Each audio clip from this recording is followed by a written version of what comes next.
Primer tema de célula normal. Genoma de las células como unidad de salud y enfermedad. Organización del ADN nuclear. Este es el núcleo. El núcleo tiene una membrana que separa a los componentes nucleares del componente metabólico o citoplasmático. Dentro del núcleo tenemos las diferentes estructuras como el nucleolo y la cromatina, el jugo nuclear. Y dentro de lo que es la representación del ADN está a nivel de los cromosomas, y el cromosoma, su representación estructural, está dada por dos brazos cortos, dos brazos largos, que se llaman telómeros, y las cuales se van a juntar en la parte central, que se llama el centrómero. Acá vemos la estructura del ADN, ¿no es cierto?, del ADN celular o ADN humano, y dentro de esta estructura se ven acá como unas especies de monedas que son los nucleosomas, y estos nucleosomas tienen una representación que es de 8 histonas. Tenemos un par de histonas 2A, otro par de histonas 2B, un par de histonas 3, un par de histonas 4. Y por supuesto que tenemos las histonas 1, que son de conexión. Luego también tenemos de que estas histonas, estas 8 histonas o 4 pares de histonas, periféricamente están rodeadas por una hilera de ADN, y esa es la composición de un nucleosoma.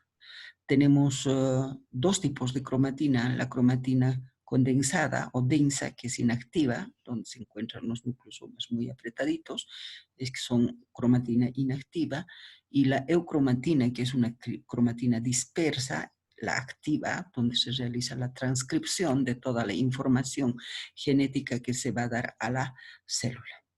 Ahí tenemos la transcripción. Aquí está representado el pre-ARN mensajero, que tiene que convertirse en proteína después de una transcripción. La información de la transcripción se va a ir a incidir en las diferentes partes del pre-ARN micro, o pre-ARN mensajero, perdón, y tenemos de que cuando se tiene que formar la nueva proteína, este pre-ARN mensajero tiene que convertirse en ARN mensajero. ¿Cómo se convierte después de la transcripción? Se pierden ciertos segmentos funcionales del pre-ARNM, como los promotores, los intensificadores y los intrones. Son los que se pierden para convertirse en ARN mensajero. Este ARN mensajero, miren cómo está formado solamente por exones y además por las regiones terminales, que es 5'UTR, 3'UTR, que son la representación de las proteínas de orden superior. Luego tenemos de que este marco de lectura se lo realiza a través de la traducción, para que se conviertan en proteínas, y eso lo realiza a nivel del ribosoma, que se encuentra pegada a la membrana del retículo endoplásmico rugoso, donde se sintetizan las proteínas. Y una vez de que se sintetizan las proteínas en el ribosoma del retículo endoplásmico rugoso, esas proteínas van a ser depositadas en el espacio del retículo endoplásmico rugoso, donde van a sufrir modificaciones, transformaciones, para luego ir al aparato de Golgi. En el aparato de Golgi van a tener que madurar, van a tener que transformarse en polirribosoma, los lipoproteínas, etcétera, etcétera. Entonces sufren transformaciones, sufren maduración dentro del aparato de Golgi, y del aparato de Golgi, una vez que termina su acción, van a ser distribuidos a las diferentes partes de la célula, especialmente si son proteínas, irán a las membranas celulares, irán a formar parte del citoesqueleto, se convertirán en proteínas del citoplasma. Otras serán hormonas, que son proteínas que se van a formar en una célula y van a ir a actuar en otro lugar del organismo. Hay diferentes formas de ARN. Tenemos dos grandes grupos de ARN, los codificantes y los no codificantes de proteínas. Los codificantes de proteínas son aquel ARN que forma proteínas, pero son proteínas sin ninguna característica, sin ninguna especificidad. Solamente forma proteínas.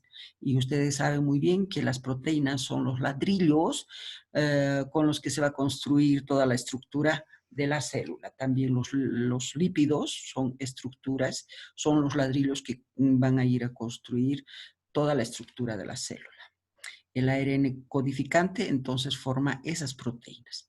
Y el ARN no codificante de proteínas son aquellas que no sintetizan proteínas, pero le da la característica a las proteínas formadas por este ARN codificante. ¿Qué quiere decir? Por ejemplo, este ARN codificante forma proteínas y el ARN no codificante le va a dar especificidad a esas proteínas. Por ejemplo, le va a dar una coloración roja, amarilla, verde, proteínas grandes, pequeñas, etcétera, etcétera. Esa característica le da el ARN no codificante de proteínas. Veamos, dentro del genoma existen 20.000 genes codificantes de proteínas que representan más o menos al 1.5% del genoma humano. Estas proteínas, cuando hablamos de las proteínas, estamos hablando de las proteínas funcionantes, como enzimas, como componentes estructurales, como moléculas que transcriben señales con los receptores, por ejemplo. Son proteínas que forman la estructura misma de las membranas celulares, etc. Entonces, todas esas proteínas forman el genoma no codificante de proteínas. Estos genes codificantes de proteínas no le dan la característica, solamente forman proteínas, ¿sí? Ahora, el 98.5% del genoma humano se une a estas proteínas, lo que significa que participa en la regulación de la expresión genética. O sea, este 98.5% del genoma no forma proteínas, lo que hace es unirse a las proteínas ya formadas para darle la expresión genética, para darle la especificidad. Por ejemplo, una proteína le dirá, esta proteína va a ser enzima, esta proteína va a ser hormona, esta proteína va a ser estructural, esta proteína va a ser de membrana, etcétera, etcétera. Entonces le da esa especificidad para que realicen las funciones específicas. De eso se ocupa el 98.5% del genoma humano que no codifica proteínas. ¿Sí? Estamos hablando del genoma humano no codificante de proteínas, esas que le dan la especificidad.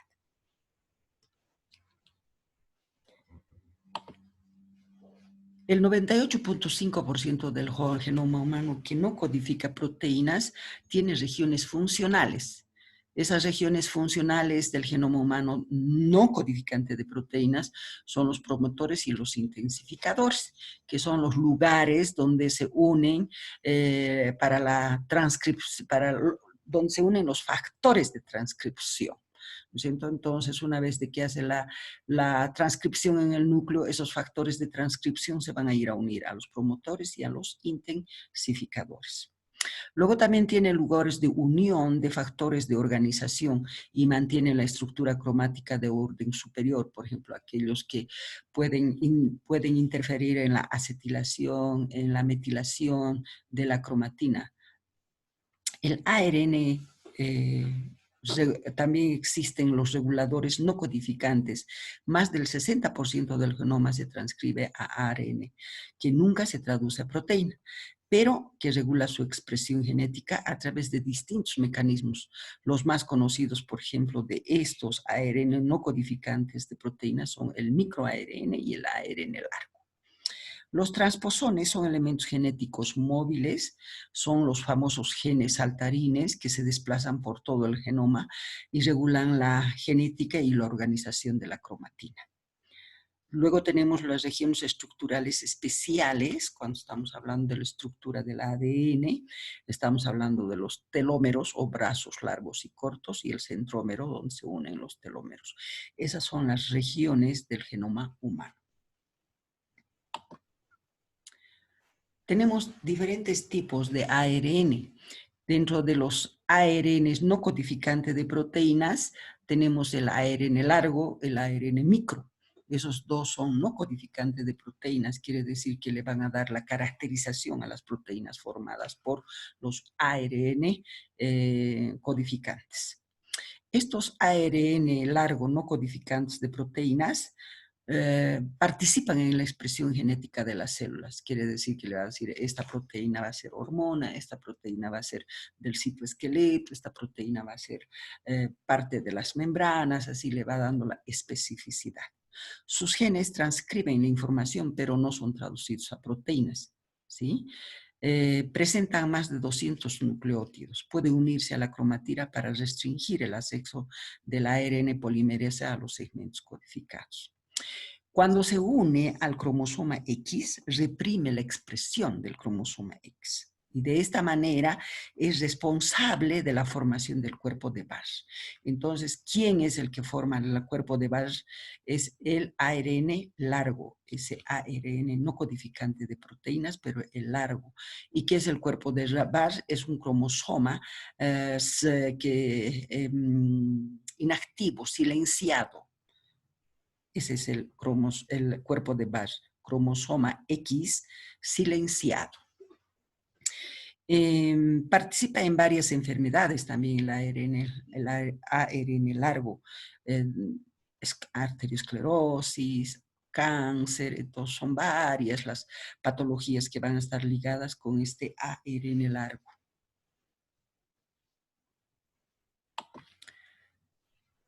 ¿Cómo actúa el ARN largo? ¿Cómo va a reprimirle cómo le va a dar la caracterización a las proteínas? Uno puede ser de que activen a los genes, otros van a veces suprime a los genes, a veces participa en la acetilación y la metilación y a veces también va a participar en la estructuración de la cromatina. Vayamos a ver cómo se hace la activación de los genes por el ARN largo. El ARN largo tiene que unirse a este complejo que es la ribonucleoproteína. Entonces, la ribonucleoproteína junto con el ARN largo se unen y esta unión tiene que estar en relación con el genoma del ADN. De esa manera vamos a tener activación de los genes del ADN. En cambio, para la supresión de los genes, se une el ARN largo a la ribonucleoproteína, pero está completamente separada de las cadenas de ADN. Entonces hay una supresión de los genes. Acá tenemos el ARN largo que está unido a la ribonucleoproteína, pero para modificar la acetilación y la metilación de la cromatina. Y acá también tenemos que el ARN largo se une al ribonucleoproteína para formar complejos multiproteicos, ¿no es cierto? Y de esa manera actuar sobre la estructuración de la cromatina. Luego tenemos de que hay dos tipos, otro tipo de ARN no codificante de proteína, que es el micro. El ARN no codificante de proteína, que es el micro. Ya hemos hecho el largo, ahora hacemos el micro. Son no codificantes de proteínas, representa el 5% del genoma humano. La acción más importante es el silenciamiento posttranscripcional de los genes del ARN mensajero, o también se podría decir que es la acción más importante, el silenciamiento pretraduccional de los genes del ARN mensajero, o sea, suprime a que el ARN mensajero se convierta en proteínas. No le deja que se convierta en proteínas, pero después de una transcripción. Hay un silenciamiento post-transcripcional. Silencia la expresión genética sin afectar a su gen. Vamos a ver aquí cómo es que actúa el ARN micro. Este ARN micro tiene los genes que se encuentran en el núcleo, esos genes del microARN. Este microARN está representada por 3 horquillas unidas que posteriormente se van a convertir en pre-microARN, que es una sola horquilla, y sale del núcleo como pre-microARN. Pre-microARN sale del núcleo acompañado de una proteína transportadora que se encuentra dentro de la membrana nuclear, esta proteína transportadora. Entonces, este pre-microARN, que es una horquilla simple, tiene la característica estructural de tener 2 líneas, ¿no es cierto? 2 cadenas, esa es la palabra exacta, son 2 cadenas, una lineal y una congoroidita con su horquilla. Este pre-microARN se une a un complejo enzimático que se llama DICER, es el complejo enzimático, ¿para qué? Para que la convierta de pre-microARN a microARN, o sea, al microARN maduro, como amputando la cabecita del pre-microARN, convirtiéndose en microARN, que es el ARN maduro. Este microARN, ustedes ven que aquí hay 2 líneas, ¿no es cierto? Tenemos una que es completamente una cadena lineal y una cadena con jorobita. Esas 2 cadenas se separan y ahí tenemos la separación de las 2 cadenas. Hay un desenrollamiento del microARN de doble cadena en cadenas simples. Estas cadenas simples se unen al complejo RIS, que es un complejo multiproteico también. Ahí estamos. Las 2 cadenas simples se unen al complejo RIS. ¿Qué pasa? Este complejo RIS más las cadenas simples de microARN van a actuar de 2 maneras. La primera manera es cuando se junta este complejo más la cadena simple de microARN, se va a unir a lo que nosotros decimos al ARN objetivo. Este es el ARN mensajero que se encuentra en el citoplasma, que tiene que convertirse en proteína, pero solamente se convierte en proteína cuando no ocurre esto. Si se une a este complejo RIS más la cadena simple de microARN, entonces, ¿qué va a pasar? Va a haber una represión de la transducción, quiere decir que no se va a producir la transducción, bloquea la transducción cuando hay esta unión. Por el otro lado, esa unión puede romper, puede haber una escisión del ARN mensajero. Este ARN mensajero tiene que convertirse en proteína después de la transducción. Pero aquí se reprime la transducción. ¿Dónde se realiza la transducción normalmente? En los ribosomas del retículo endoplásmico rugoso. Pero como se suprime la transducción, entonces el ribosoma nada tiene que hacer. Está suprimido, por lo tanto, no se va a convertir este ARN mensajero en proteína. Supresión pretransduccional y posttranscripcional. Acá tenemos igual la escisión de estas cadenas, de la cadena del ARN mensajero. Si se rompe, se escinde, tampoco el ribosoma va a poder convertirla al ARN mensajero en proteína. Eso se llama silenciamiento del gen del ARN mensajero. Conclusión, no se forman las proteínas en este caso.